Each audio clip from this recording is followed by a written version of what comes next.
samahan niyo po kami today pumunta sa Kakonodate Village. Kakonodate is a samurai village, as in legit na yung mga bahay doon ay mga wealthy samurai families back then. So by exploring Kakonodate, we should get an idea kung ano yung lifestyle and architecture ng mga wealthy samurai families back in the day. Sa pagkakaalam ko, some of the houses there sa Kakonodate Village are open to the public. So pasok tayo, tingnan natin, explore natin para ma-immerse tayo dun sa life ng mga samurai. And then one of the things din that we're looking forward to experiencing sa Kakonodate Village ay ang Enishi House.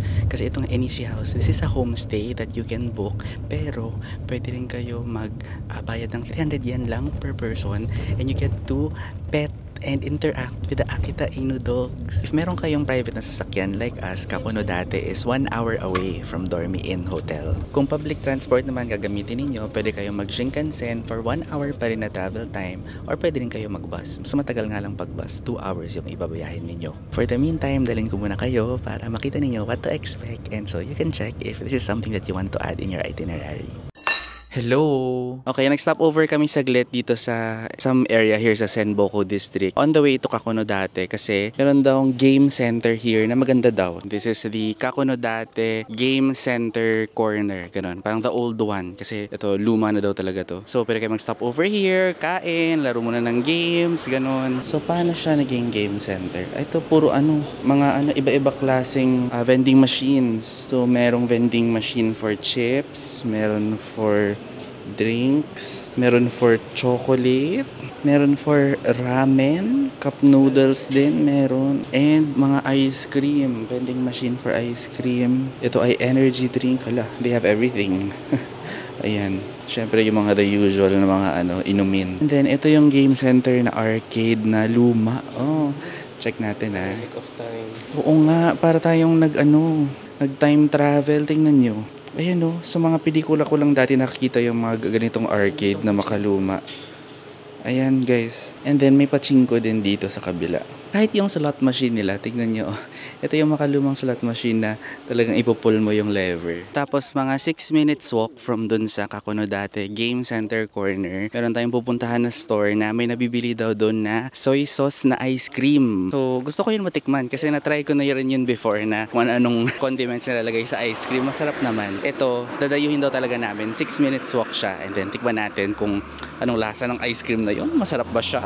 Ayan, Sakura tree din to guys. So, masabi natin nakita na tayo ang Sakura tree. Kahit na technically hindi pa tayo nakakakita ng cherry blossoms, at least may Sakura tree dito. Sabi ni ate, ni Armand, kapag cherry blossoms daw, mas maganda talaga kapag sa probinsya ka pupunta versus Tokyo or Osaka. Kasi kapag sa probinsya, like dito sa Kakonodate, sa Aomori, sa Akita, yung buong hilera daw talaga ng mga roads, okay, ng mga rivers, as in, puro Sakura daw talaga. Hindi ko alam kung exaggerate, pero talagang as far as you can see, puro Sakura, puro pink daw talaga kapag sa probinsya kayo nagstay. Try natin yung next time kapag spring season, balik tayo dito para makita natin kung gaano kaganda talaga yung mga Sakura dito, mga Sakura blossoms. Dito na po ang ating ice cream place, Ando Soy Sauce. So itong Ando Soy Sauce, yung mga binebenta daw sa store na to ay, well, malamang soy sauce tsaka miso.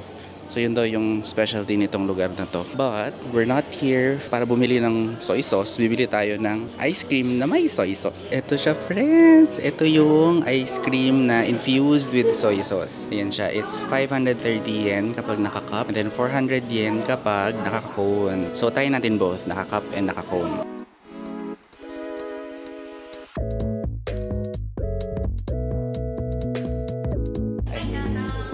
Ay. Ito gozaimasu. Here, try natin ang ice cream with soy sauce. Medyo amoy siya, toyo. So parang infused lang ang soy sauce sa kanya. Akala ko vanilla tapos lalagyan ng toyo.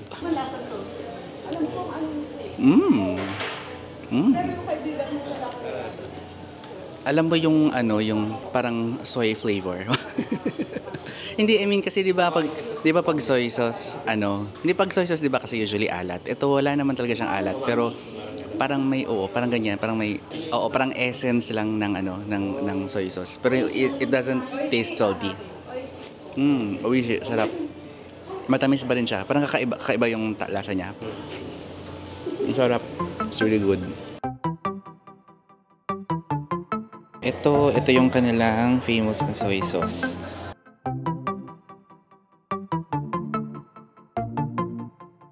Nakakatawa yung place kasi it's a store but at the same time para siyang exhibition. They exhibit different kinds of food items.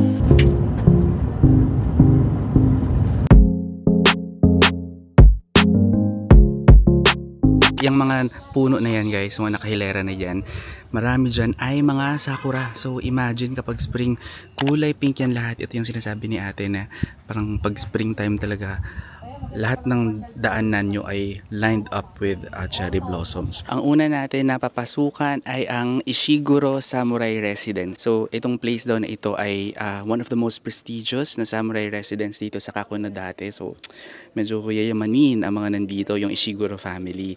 This is a 200-year-old house na open to the public. So pwede tayo pumasok and explore natin sa loob. Meron ding mga tours na available dito if you want. So kung knowledgeable naman yung staff, sabi nila. So tingnan natin if kailangan pa ba natin ng tour or we can just go around and explore. Ayan po, pasok tayo sa loob. This is the samurai residence. Imagine niyo, ito yung tirahan ng mga samurai dati. This is their actual home. And then this has been preserved para maging open siya to the public, di ba? So ito yung entrance. Ayan. Yung ticket ay 500 yen pag adult, 300 yen pag child. Ayun. Afford naman, mura naman. Pero isang bahay pa lang to. Kapag nag-train daw kayo papunta dito, pakita nyo lang yung ticket nyo. And then merong 100 less na discount. So from 500, magiging 400 na lang yung ticket nyo. So yung si Ishiguro family, kaya daw sila yung pinakamayaman or one of the wealthiest people dito kasi they were also landlords. So nakita namin kanina sa exhibition room, meron silang parang bigasan, parang ganoon, merong milling area. Yung bahay nila ay 200 years old, diba? Meron silang puno, itong malaking puno sa corner ng bahay nila. That tree, that's even older than the house. That's 300 years old na daw siya na puno. Tapos sobrang lucky daw nitong residence na to kasi, ay may ladybug. Kasi sobrang dami niya daw pinagdaanan pero it's still standing there. It survived many disasters na daw. Yung ibang mga bahay nasira na siya, hindi pa. Kaya lucky daw tong place na to. And siguro dahil na rin sa puno, ayun, mas matanda pa yung puno kaysa sa bahay. Bawal nga lang mag-video dun sa loob, friends. Kaya picture-picture na lang yung ginawa namin. So as we entered, makita niyo yung actual nila na residence. So nandun yung living room, yung parang receiving area nila, yung guest room, tapos may parang terrace daw. Maganda, parang feeling mo talaga na transport ka in time. And then after nyo dun sa residence, you put on your shoes again and then punta naman kayo dun sa exhibition area. Yung exhibition area para siyang museum. So makita natin dun yung mga actual na ginamit nila back in their time. So may mga medical equipment nila. Yung mga suot ng samurai nandun din.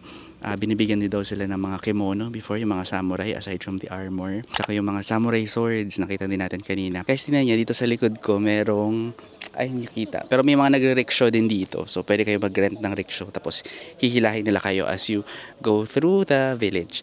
This next natin na papasukan naman ay itong parang garden na ito. Ang ganda niya. Ayan. Ayan po, garden.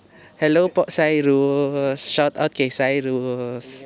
In front of the Ishiguro na samurai house naman is this garden. Na ang ganda ngayon kasi ang daming nag-bloom na mga flowers. Kulay yellow, tsaka kulay white. Tapos sa gitna ay mayroong malaking puno. Ito yung many years old na puno. This is one of those trees na hundreds of years old na daw. Life is good. Guys, so pinagpapawisan na kami, di ba? Hulas na kami. May binili kaming Gatsby na ayan. First time ko makatry nitong parang cooling tissue or patches ng Gatsby. Nilagay namin sa likod namin. Grabe, ang lamig.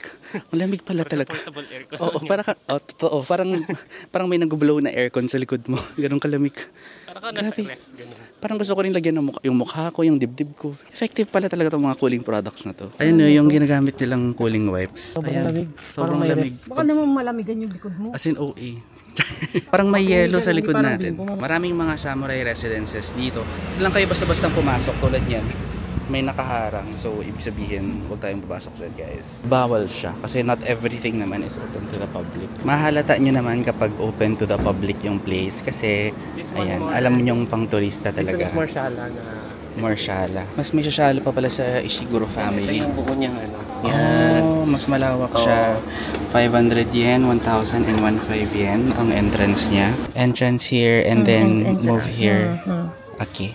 Ayan friends, pwede daw mag-video dito sa Aoyagi. Ayan, si Aoyagi Samurai Manor Museum. Okay, at least dito pwede tayo mag-video unlike dun sa first nating pinuntahan. So tara, let's go. Ay, oo nga.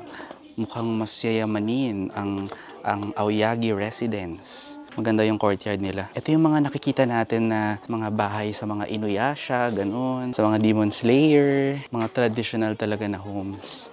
Okay, itong area na to ay closed. So dito tayo papasok sa entrance na to. Okay, we enter here. Hi! Armando!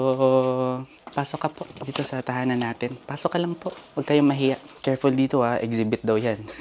Baka suotin nyo. Do not touch daw. Take in natin ang history of this place. On this side, merong mga mga storage nila na place. Feeling ko parang kitchen. Kasi parang may lutuan dun sa area na yun. Tapos parang mga pots and pans ata yan, I think. Or storage ng food. Saya naman. Para tayong may private tour. Ay, gusto ko tong ganito, yung mga doors na parang made of paper. Ayan, pangarap ko mag-slide ng door na made of paper. Kasi sa anime ko lang po ito nakikita. Oh my God, may skull. Merong skull ng monkey. Ano to? Maliit siya eh. Ito na yung actual place with the samurai armor. Mga Aoyagi samurai. Ay, merong maliit. Pangbata siguro ito na armor. And then, ang kanilang mga samurai swords, iba-ibang klase. Ito naman spear yan. Samurai spear.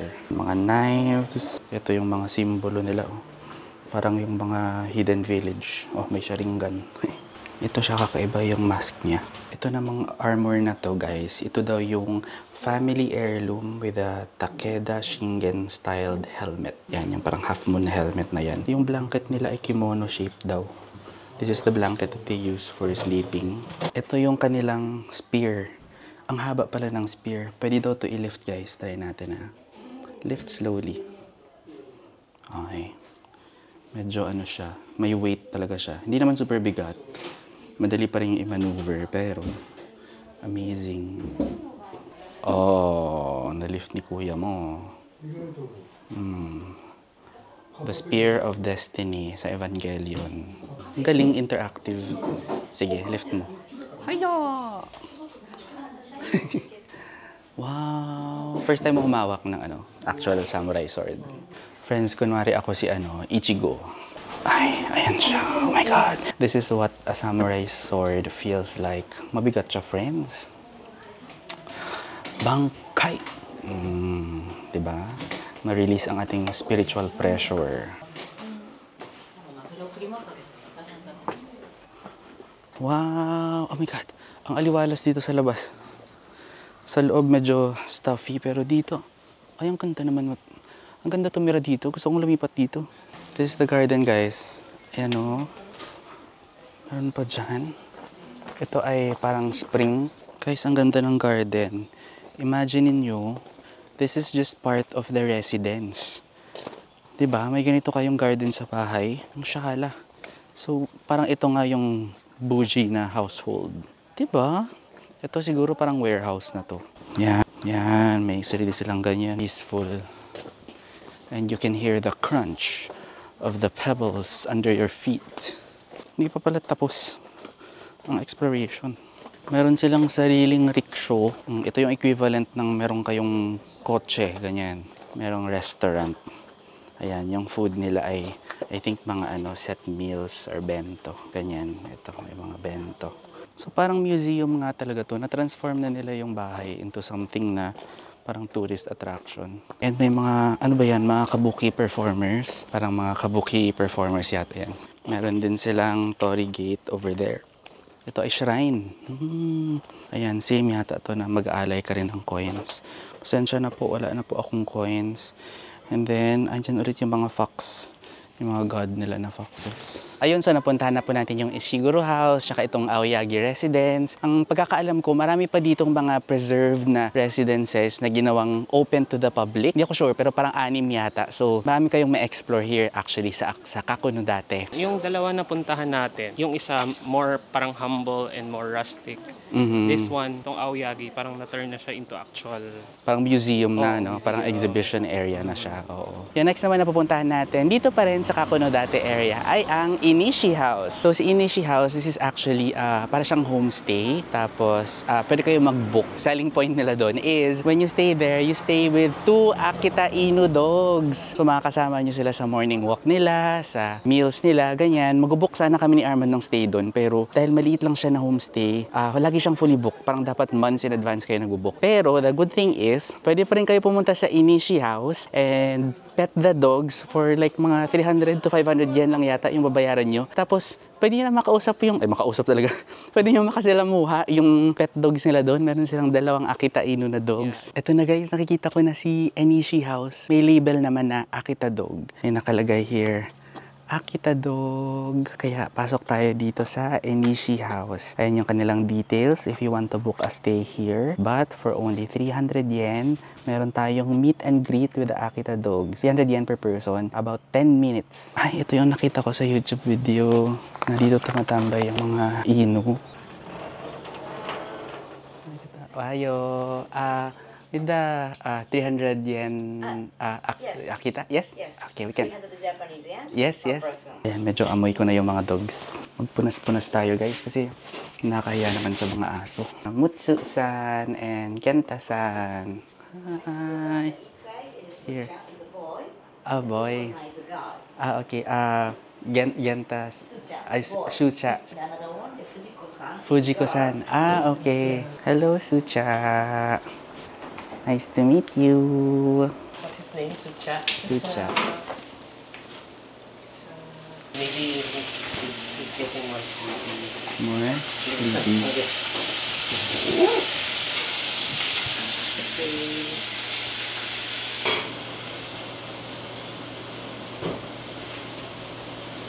Yay. Very fluffy. Fluffy. Fluffy nga. Hello, baby doggy. Sleepy time. Yes. Ang soft ng fur nila. Pwede picturean mo ko. Hi. Ay! Oh! Fuji-chan! Hello, Fuji-chan! Ang cute-cute niya po. Si Fuji-chan ay ang girl. And then yung isa naman kanina ay boy. Both of them are very friendly. Ayan, sanay na sila sa visitors. Sleep time. Ayan. Sleep time.